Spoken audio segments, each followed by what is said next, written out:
নমস্কার বন্ধুরা, পাঞ্জাব ন্যাশনাল ব্যাংকের তরফ থেকে প্রচুর পরিমাণে নতুন কর্মী নিয়োগ করা হবে। পশ্চিমবঙ্গের বিভিন্ন লোকেশনে ভ্যাকেন্সি অ্যাভেলেবেল রয়েছে। এছাড়া অল ওভার ইন্ডিয়ার বিভিন্ন লোকেশনেও কিন্তু ভ্যাকেন্সি রয়েছে। আমরা বেসিক্যালি আলোচনা করব ওয়েস্ট বেঙ্গলের কোথায় কোথায় ভ্যাকেন্সি রয়েছে সেই বিষয় নিয়ে। তো চলো ভিডিওটি কন্টিনিউ দেখতে থাকো। প্রথমে তোমাদেরকে জানিয়ে রাখবো, এখানে কিন্তু ক্যাটাগরি হিসেবে ভাগ করা রয়েছে, অর্থাৎ যেটা হলো টোটাল ভ্যাকেন্সি। এছাড়া এসসি ক্যাটাগরিতে কতটা ভ্যাকেন্সি রয়েছে, এসটিতে রয়েছে, ওবিসি, ইডব্লিউএস, ইউআর, এছাড়া এখানে আপনারা দেখতে পাচ্ছেন টোটাল সমস্ত কিছু কিন্তু এখানে স্টেপ বাই স্টেপ মেনশন করা রয়েছে। তো আমরা স্টেট হিসেবে দেখব, স্টেট হিসেবে আমরা ওয়েস্ট বেঙ্গলের ভ্যাকেন্সি দেখে নেবো। এখানে আপনারা দেখতে পাচ্ছেন প্রথমে লেখা রয়েছে ওয়েস্ট বেঙ্গল। তো ওয়েস্ট বেঙ্গলের প্রথমে কোথায় ভ্যাকেন্সি রয়েছে আপনারা দেখতে পাচ্ছেন, বর্ধমান লোকেশনে রয়েছে, দুর্গাপুর লোকেশনে রয়েছে, হুগলিতে রয়েছে, খড়গপুরে রয়েছে, Kolkata north, Kolkata south, Kolkata east, অর্থাৎ all over Kolkata vacancy available রয়েছে। এছাড়া মালদা, মুর্শিদাবাদ, নদিয়া, নিউ জলপাইগুড়ি, শিলিগুড়ি, এছাড়া কিন্তু নর্থ চব্বিশ পরগনা, তারপরে পশ্চিম মেদিনীপুর, এরপরে যে সমস্ত লোকেশনে রয়েছে আপনারা দেখতে পাচ্ছেন পূর্ব মেদিনীপুর, পুরুলিয়াতেও কিন্তু ভ্যাকেন্সি অ্যাভেলেবেল রয়েছে। এছাড়া সাউথ চব্বিশ পরগনা, টোটাল এতগুলি ডিস্ট্রিক্টে কিন্তু রিক্রুটমেন্ট করা হবে এবং আপনারা যে যার নিজের ডিস্ট্রিক্ট অনুযায়ী কিন্তু কাজের সুযোগ পাবেন। এছাড়া আরও বিভিন্ন স্টেটে ভ্যাকেন্সি রয়েছে। অল ওভার ওয়েস্ট বেঙ্গলে টোটাল 532টা ভ্যাকেন্সি অ্যাভেলেবেল রয়েছে। এখানে কিন্তু ফ্রেশার ক্যান্ডিডেট রিক্রুটমেন্ট করা হবে, অর্থাৎ যারা আপনারা ফ্রেশার রয়েছেন, কোনো রকম কাজের অভিজ্ঞতা নেই, তারাই কিন্তু শুধুমাত্র অ্যাপ্লিকেশন করতে পারবেন। আবার যাদের এক্সপিরিয়েন্স আছে তারা কিন্তু অবশ্যই ফ্রেশার করেও অ্যাপ্লিকেশন করতে পারেন, কোনো রকম সমস্যা নেই। তবে ক্যাটাগরি হিসেবে কিন্তু এখানে ভাগ করা রয়েছে। অফিসিয়াল নোটিফিকেশন অনুযায়ী যে পিডিএফ রয়েছে সেটাই আমরা ওপেন করে নিয়েছি, দেখতেই পাচ্ছেন। আবারও আপনারা লোকেশন দেখে নিন। ওয়েস্ট বেঙ্গলের বিভিন্ন লোকেশন, বর্ধমানে 30টা, দুর্গাপুরে 28টা ভ্যাকেন্সি, হুগলিতে 31টা রয়েছে। এছাড়া সমস্ত লোকেশনের টোটাল কত ভ্যাকেন্সি লেখা রয়েছে, তারপরে ক্যাটাগরি হিসেবে ভাগ করে দেওয়া রয়েছে কোন ক্যাটাগরিতে কতজন করে নেওয়া হবে। আশা করি আপনারা বুঝতে পারলেন। এছাড়া উত্তরাখণ্ডে ভ্যাকেন্সি রয়েছে, তারপরে এখানে উত্তরপ্রদেশে রয়েছে, ত্রিপুরা, তেলেঙ্গানা, তামিলনাড়ু, সিকিম, রাজস্থান, এছাড়া এখানে দেখতে পাচ্ছেন পাঞ্জাব, সমস্ত উড়িষ্যা, মিজোরাম, মেঘালয়, মণিপুর, মহারাষ্ট্র, সমস্ত মোটামুটি অল স্টেটেই কিন্তু ভ্যাকেন্সি অ্যাভেলেবেল রয়েছে। আপনারা দেখতে পাচ্ছেন আমরা কিন্তু বেসিক্যালি অল ওভার ওয়েস্ট বেঙ্গলের থেকেই, যেহেতু আমাদের চ্যানেলে বেশি সাবস্ক্রাইবার বা অল ওভার ওয়েস্ট বেঙ্গলের বেশি মানুষ আপনারা ভিডিও দেখেন, তো ওয়েস্ট বেঙ্গলের কোথায় কোথায় ভ্যাকেন্সি আপনারা দেখতেই পেলেন। এবারে আমরা এলিজিবিলিটি ক্রাইটেরিয়া পার্ট ওপেন করব, যেখানে সমস্ত এলিজিবিলিটি ক্রাইটেরিয়া পার্ট ভালোভাবে লেখা রয়েছে যাতে আপনাদের বুঝতে সুবিধা হয়। তো চলুন এবারে আমরা এলিজিবিলিটি ক্রাইটেরিয়া পার্ট ওপেন করে নেব। তো আশা করি আপনারা দেখে নিলেন। তো চলুন, অফিসিয়াল নোটিফিকেশন অনুযায়ী এটা কিন্তু হেড অফিসার থেকেই কিন্তু হেড অফিস থেকে ভ্যাকেন্সি পাবলিক করা হয়েছে পাঞ্জাব ন্যাশনাল ব্যাংকের তরফ থেকে। আশা করি আপনারা বুঝতে পারলেন, ঠিক আছে। তো চলুন এবারে আমরা দেখে নেব ফুল ডিটেলস, অর্থাৎ এলিজিবিলিটি ক্রাইটেরিয়া যেটা আমরা বলে থাকি সেই ডিটেলস। তো চলো কন্টিনিউ ভিডিওটিকে দেখতে থাকুন। তো আপনারা ভিডিও শুরুতে দেখেছেন বিভিন্ন জেলায় ভ্যাকেন্সি রয়েছে, তো সেই আপডেট নিয়ে কথা বলছি। রাজ্যের জেলায় জেলায় পাঞ্জাব ন্যাশনাল ব্যাংকে নিয়োগ করা হচ্ছে। আপনাদেরকে এখানে কিন্তু ট্রেনিং, প্রথম অবস্থায় কিন্তু ট্রেনিং দেওয়া হবে এবং ট্রেনিং চলাকালীন মাসে একটা স্টাইপেন্ডও কিন্তু আপনাদেরকে প্রোভাইড করা হবে, সেটাও কিন্তু এখানে বলা হয়েছে। নেক্সট আমরা এবারে স্টেপ বাই স্টেপ চলে আসবো। আপনি কি একজন পশ্চিমবঙ্গের স্থায়ী বাসিন্দা, ব্যাংকে চাকরি করার ইচ্ছা রয়েছে, তবে এবার সেই সুযোগ এনে দিচ্ছে দেশের দ্বিতীয়তম পাবলিক সেক্টর ব্যাংকে অর্থাৎ পাঞ্জাব ন্যাশনাল ব্যাংকে। সম্প্রতি পাঞ্জাব ন্যাশনাল ব্যাংকের তরফ থেকে 5138টি অ্যাপ্রেজেন্টেটিভ নিয়োগ করার অফিসিয়াল বিজ্ঞপ্তি জারি করা হয়েছে।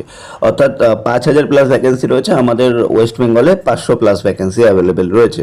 যেহেতু প্যান ইন্ডিয়া হায়ারিং চলছে, সেক্ষেত্রে পশ্চিমবঙ্গের বিভিন্ন জেলা মিলিয়ে টোটাল 532টি শূন্য পদে অ্যাপ্রেজেন্টেটিভ ট্রেনিং চলাকালীন প্রার্থীদের 15,000 করে মাসিক স্টাইপেন্ড দেওয়া হবে। আগ্রহী প্রার্থীরা প্রয়োজনীয় যোগ্যতা, আবেদন পদ্ধতি, পরীক্ষা সিলেবাস সবকিছু বিষয় জানতে পারবেন স্টেপ বাই স্টেপ। অবশ্যই ভিডিওটি কন্টিনিউ দেখতে থাকেন। তো এক নজরে দেখে নেওয়া যাক আমরা ভিডিওর মাধ্যমে কি কি আপনাদেরকে দেখিয়ে দেবো। অবশ্যই আপনারা এখানে দেখে নিন স্টেপ বাই স্টেপ। আর যারা চ্যানেলে প্রথমবার এসেছেন অবশ্যই চ্যানেলটিকে কিন্তু সাবস্ক্রাইব করতে ভুলবেন না, তাহলে কিন্তু বিভিন্ন ধরনের আপডেটগুলি অবশ্যই আপনারা কিন্তু মিস করে যাবেন। তো অবশ্যই আমাদের হোয়াটসঅ্যাপ গ্রুপ বা টেলিগ্রাম গ্রুপে অবশ্যই যুক্ত হয়ে যাবেন। শিক্ষাগত যোগ্যতা, প্রথমে আমরা চলে আসি পিএনবিতে অ্যাপ্রেজেন্টেটিভ পদে আবেদনের জন্য প্রার্থীকে অবশ্যই কোনো স্বীকৃত বিশ্ববিদ্যালয় থেকে যে কোনো বিষয়ে স্নাতক পাস হতে হবে। উল্লেখযোগ্য অবশ্যই কিন্তু আপনাদেরকে 31শে ডিসেম্বর 2025 তারিখের মধ্যে যারা এই ডিগ্রি সম্পূর্ণ করেছেন তারাই আবেদনযোগ্য। তো অবশ্যই আপনারা দেখে নিন, যারা 31শে ডিসেম্বর 2025 তারিখের মধ্যে যারা পাস করেছেন তারাই কিন্তু একমাত্র অ্যাপ্লিকেশন করতে পারবেন। তো অবশ্যই মাথায় রাখবেন। নেক্সট আমরা চলে আসছি বয়সসীমাতে। বয়সসীমা আপনারা দেখতে পাচ্ছেন আবেদনকারীর বয়স 1 জানুয়ারি 2026 তারিখ অনুযায়ী সর্বনিম্ন বয়স 20 থেকে 28-এর মধ্যে হতে হবে। তবে সরকারি নিয়ম অনুযায়ী যারা এসসি এসটি ওবিসি ক্যাটাগরির ক্যান্ডিডেট রয়েছেন তারা কিন্তু বছরের ছাড় পাবেন। এসসি এসটির ক্ষেত্রে 5 বছর, ওবিসির ক্ষেত্রে 3 বছরের যে ছাড় থাকে এবং বিশেষভাবে সক্ষম পিডব্লিউ বিডি ক্যান্ডিডেটদের ক্ষেত্রে 10 বছরের বয়সের ছাড় কিন্তু এখানে দেওয়া হচ্ছে।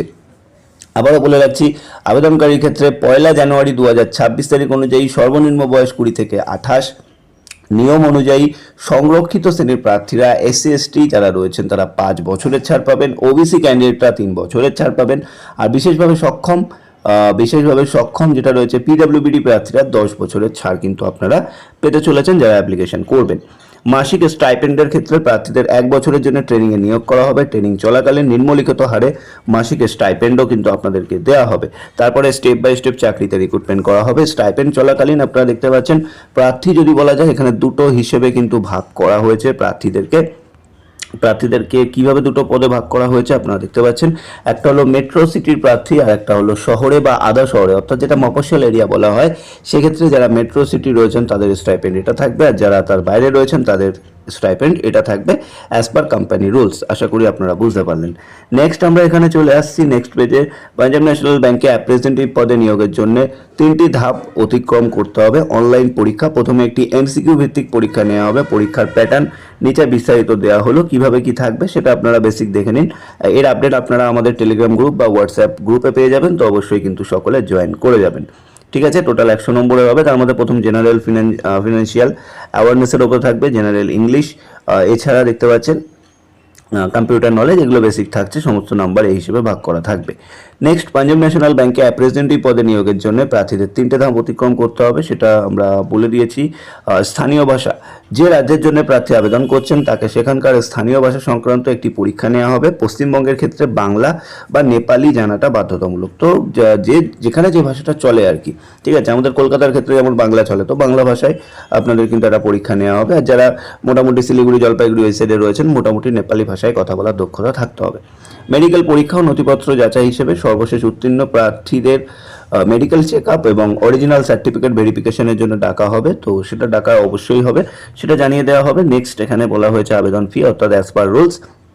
এখানে কি লেখা রয়েছে আশা করি দেখতে পাচ্ছেন। জেনারেল ওবিসি ইডব্লিউএস প্রার্থীদের ক্ষেত্রে জিএসটি সহ রয়েছে। জেনারেল ওবিসি ইডব্লিউএস এর ক্ষেত্রে 8 টাকা প্লাস জিএসটি। এসসি এসটির ক্ষেত্রেও কিন্তু পিডব্লিউডির ক্ষেত্রে 236 টাকা প্লাস জিএসটি। এটা অ্যাপ্লিকেশন ফি, কোনো রকম কনসালটেন্সি ফি নয়।